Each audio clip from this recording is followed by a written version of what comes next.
ಲಾಲ್ಬಾಗ್ ಸೇರಿದಂತೆ ಬೆಂಗಳೂರಿನ ಪ್ರಮುಖ ಉದ್ಯಾನವನಗಳ 5% ಜಾಗವನ್ನು ಅನ್ಯ ಬಳಕೆಗೆ ಅದರ ಮೂಲಸೌಕರ್ಯಕ್ಕೋಸ್ಕರ ಮೀಸಲಿಡುವಂತೆ ಈಗಾಗಲೇ ಈ ಒಂದು ವಿಚಾರ ಈಗಾಗಲೇ ಸಚಿವ ಸಂಪುಟ ಕೂಡ ಅನುಮೋದನೆ ಕೊಟ್ಟಿದೆ. ಅಂದ್ರೆ 1975ರ ಉದ್ಯಾನವನ ಆ ಒಂದು ಕಾಯ್ದೆಗೆ ಇದೀಗ ತಿದ್ದುಪಡಿ ತಂದಿರುವಂತದ್ದು. ಈ ಬೆನ್ನಲ್ಲೇ ಒಂದಿಷ್ಟು ಜನರು ಅಸಮಾಧಾನ ಕೂಡ ಹೊರಹಾಕ್ತಾ ಇದ್ದಾರೆ. ಯಾಕಂದ್ರೆ ಲಾಲ್ಬಾಗ್ ಆಗಿರ್ಬೋದು, ಇದು ಪ್ರತಿಷ್ಠೆ ಅನ್ನೋದಕ್ಕಿಂತ ಇದು ಬೆಂಗಳೂರಿನ ಗಾರ್ಡನ್ ಸಿಟಿ.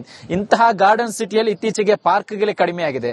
ಅಂತದ್ರಲ್ಲಿ ಇರುವಂತಹ ಪಾರ್ಕ್ನ ಜಾಗವನ್ನು 5% ಮೂಲಸೌಕರ್ಯ, ರಸ್ತೆ ಇನ್ನಿತರ ಕೆಲಸಕ್ಕೆ ಬಳಕೆ ಮಾಡಬೇಕು ಅಂದ್ರೆ ಇದು ಸರಿಯಲ್ಲ. ಇದರಿಂದ ಹಸಿರ ಹೊದಿಕೆಗೆ ತೊಂದರೆ ಆಗುತ್ತೆ ಅನ್ನೋ ಅಭಿಪ್ರಾಯವನ್ನು ಕೂಡ ಇಲ್ಲಿರುವಂತಹ ಜನರು ವ್ಯಕ್ತಪಡಿಸ್ತಾ ಇರುವಂತದ್ದು. ಲಾಲ್ಬಾಗ್ ಅಂದ್ರೆ ಗೊತ್ತಿರಬಹುದು ನಿಮ್ಗೆ, ದೊಡ್ಡ ಮಟ್ಟದಲ್ಲಿ ಜನರು ಬೆಳಗ್ಗೆ ಆಗಿರಬಹುದು, ಸಂಜೆ ಹೊತ್ತಲ್ಲಿ ವಾಕಿಂಗ್ ಇನ್ನಿತರ ಕೆಲಸಕ್ಕೆ ಇದನ್ನು ಬಳಕೆ ಮಾಡ್ತಾರೆ. ಇಂತಹ ಲಾಲ್ಬಾಗ್ನ ಉಳಿವಿಗಾಗಿ ಈ ಹಿಂದೆ ಕೂಡ ದೊಡ್ಡ ಮಟ್ಟದಲ್ಲಿ ಹೋರಾಟವನ್ನು ಮಾಡಿತ್ತು. ಬಟ್ ಸರ್ಕಾರ ಇದೀಗ ಸರ್ಕಾರಿ ಉದ್ಯಾನವನಗಳ ಸಂರಕ್ಷಣಾ ಕಾಯ್ದೆ 1975ಕ್ಕೆ ತಿದ್ದುಪಡಿ ತಂದಿರುವಂತದ್ದು. ಇದರ ಪ್ರಕಾರ 5% ಜಾಗವನ್ನು ಮೂಲಸೌಕರ್ಯ, ರಸ್ತೆ ಸೇರಿದಂತೆ ಇಂತಹ ಕೆಲಸಕ್ಕೆ ಮೀಸಲಿಡಲು ಮುಂದಾಗಿದೆ. ಇದರ ಬಗ್ಗೆ ಇಲ್ಲಿರುವಂತಹ ವಾಕರ್ಸ್ ಅವರು ಮಾತನಾಡಿಸ್ಕೊಂಡು ಹೋಗೋಣ. ಸರ್, ಈಗ ಲಾಲ್ಬಾಗ್ ಸೇರಿದಂತೆ ಪ್ರಮುಖ ಉದ್ಯಾನವನಗಳ 5% ಜಾಗವನ್ನು ಮೂಲಸೌಕರ್ಯಕ್ಕೋಸ್ಕರ ಕೊಡಬೇಕು ಅಂತ ಸಚಿವ ಸಂಪುಟ ನಿರ್ಧಾರ ಆಗಿದೆ. ನಿಮ್ಮ ಒಪಿನಿಯನ್ ಸರ್? ನನ್ನ ಒಪಿನಿಯನ್ ಪ್ರಕಾರ ಕೊಡಬಾರ್ದು. ಯಾಕಂದ್ರೆ ಇದು ಲಾಲ್ಬಾಗ್ ತುಂಬಾ ಹಳೇದು.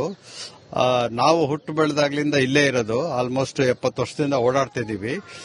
ಇಲ್ಲಿ ಪರಿಸರ ತುಂಬಾ ಚೆನ್ನಾಗಿದೆ. ಆಮೇಲೆ ಒಳ್ಳೆ ಗಾಳಿ ಬೆಳಕು ಇದೆ. ಇದನ್ನೆಲ್ಲ ಕಾಂಕ್ರೀಟ್ ಜಂಗಲ್ ಮಾಡಿದ್ರೆ ಎಲ್ಲ ಬ್ಯೂಟಿನ ಹೊಟ್ಟೋಗುತ್ತೆ. Secondly, this is meant only for walking, ಗಾಳಿ ಸೇವನೆಗೋಸ್ಕರ. ಬಿಲ್ಡಿಂಗ್ಗಳೆಲ್ಲ ಮಾಡಿದ್ರೆ ಪ್ರಯೋಜನ ಆಗಲ್ಲ, ಚೆನ್ನಾಗಿರಲ್ಲ, ಅಟ್ಮಾಸ್ಫಿಯರ್ ಎಲ್ಲ ಹಾಳಾಗುತ್ತೆ. ಸೊ ನನ್ನ ಒಪಿನಿಯನ್ ಪ್ರಕಾರ ಇಲ್ಲಿ ಏನು ಮಾಡಬಾರ್ದು. ಆಸ್ ಇಟ್ ಈಸ್ ಹಂಗೆ ಗಿಡ ಮರ ಬೆಳೆಸ್ಕೊಂಡು ಓಡಾಡ್ಕೊಂಡು ಇರಬೇಕು. ಈಗಲ್ಲ, ಮುಂದಿನ ತಲೆಮಾರದಲ್ಲೂ ಇದು ಹಾಗೆ ಇರಬೇಕು. ಇದು ಎಲ್ಲರೂ ಒಪಿನಿಯನ್, ಒಬ್ಬರದ್ದು ಇಬ್ಬರದಲ್ಲ. ಇಲ್ಲಿ ಸಾವಿರಾರು ಜನ ಬರ್ತಾರೆ. ಅದೇನು DK ಇವನು CM ಹಾಳು ಮಾಡ್ತಾ ಇದ್ದಾನೋ ನಮ್ಗೆ ಅರ್ಥನೇ ಆಗಲ್ಲ. ಇಷ್ಟು CMಗಳಿದ್ರು ಯಾರೂ ಈ ತರ ಮಾಡಲಿಲ್ಲ. ಇವ್ರಿಗೇನು ಬಂದಿದೆಯೋ ಗೊತ್ತಿಲ್ಲ. ನಾನು ಮುಂದ್ಗಡೆನೆ ಹೇಳ್ತೀನಿ, ಆ CMಗೆ ಇದನ್ನ ಡ್ರಾಪ್ ಮಾಡಿ ದಯವಿಟ್ಟು. ಜನಗಳಿಗೆ ತೊಂದರೆ ಕೊಡಬೇಡಿ. ನೀವು ಉದ್ಧಾರ ಆಗಲ್ಲ, ನಿಮ್ಮ ಹೆಂಡತಿ ಮಕ್ಕಳು ಉದ್ಧಾರ ಆಗಲ್ಲ. ಇದು ನನ್ನ ಅಭಿಪ್ರಾಯ.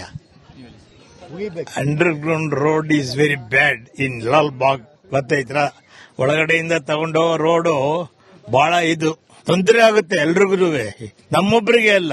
ಎಷ್ಟು ವರ್ಷದಿಂದ ಇದೆ ಗೊತ್ತಾ ಇದು? ಅಷ್ಟು ವರ್ಷದಿಂದ ಇದೆ. ಈ ಬಂಡೆನ ಉಳಿಸ್ಬೇಕು ಅಂತ ಅಂದ್ರೆ ಅದನ್ನ ಉಳಿಸಿದ್ರೆ ನಮ್ಮ ಎಲ್ಲರಿಗೂ ಬಹಳ ಒಳ್ಳೇದು. ಇದನ್ನ ಹೊಡಿತೀನಿ ಅಂತ ಇದ್ದಿದ್ದಾರೆ ಇವಾಗಿನ ಬರ್ತಕ್ಕಂಥ CM ಮಿನಿಸ್ಟರ್. ಬಹಳ ತಪ್ಪು ಅದು, ಗೊತ್ತಾಯ್ತಾ? ಆದ್ರೆ ಇದು ಎಂತ ಲಾಲ್ಬಾಗ್ ಅಂದ್ರೆ ಹೈದರಾಲ್ ಕಾಲದಿಂದಲೂ ಇರ್ತಕ್ಕಂಥ ಇದು, ಗೊತ್ತಾಯ್ತಾ? ಇದನ್ನ ಹಾಳು ಮಾಡಬಾರದು ಅಷ್ಟೇ. ಇವಿಷ್ಟು ಲಾಲ್ಬಾಗ್ ನಲ್ಲಿರುವಂತಹ ವಾಕರ್ಸ್ ಆಗಿ ಇಲ್ಲಿರುವಂತಹ ಸೀನಿಯರ್ ಸಿಟಿಸನ್ ಮಾತು.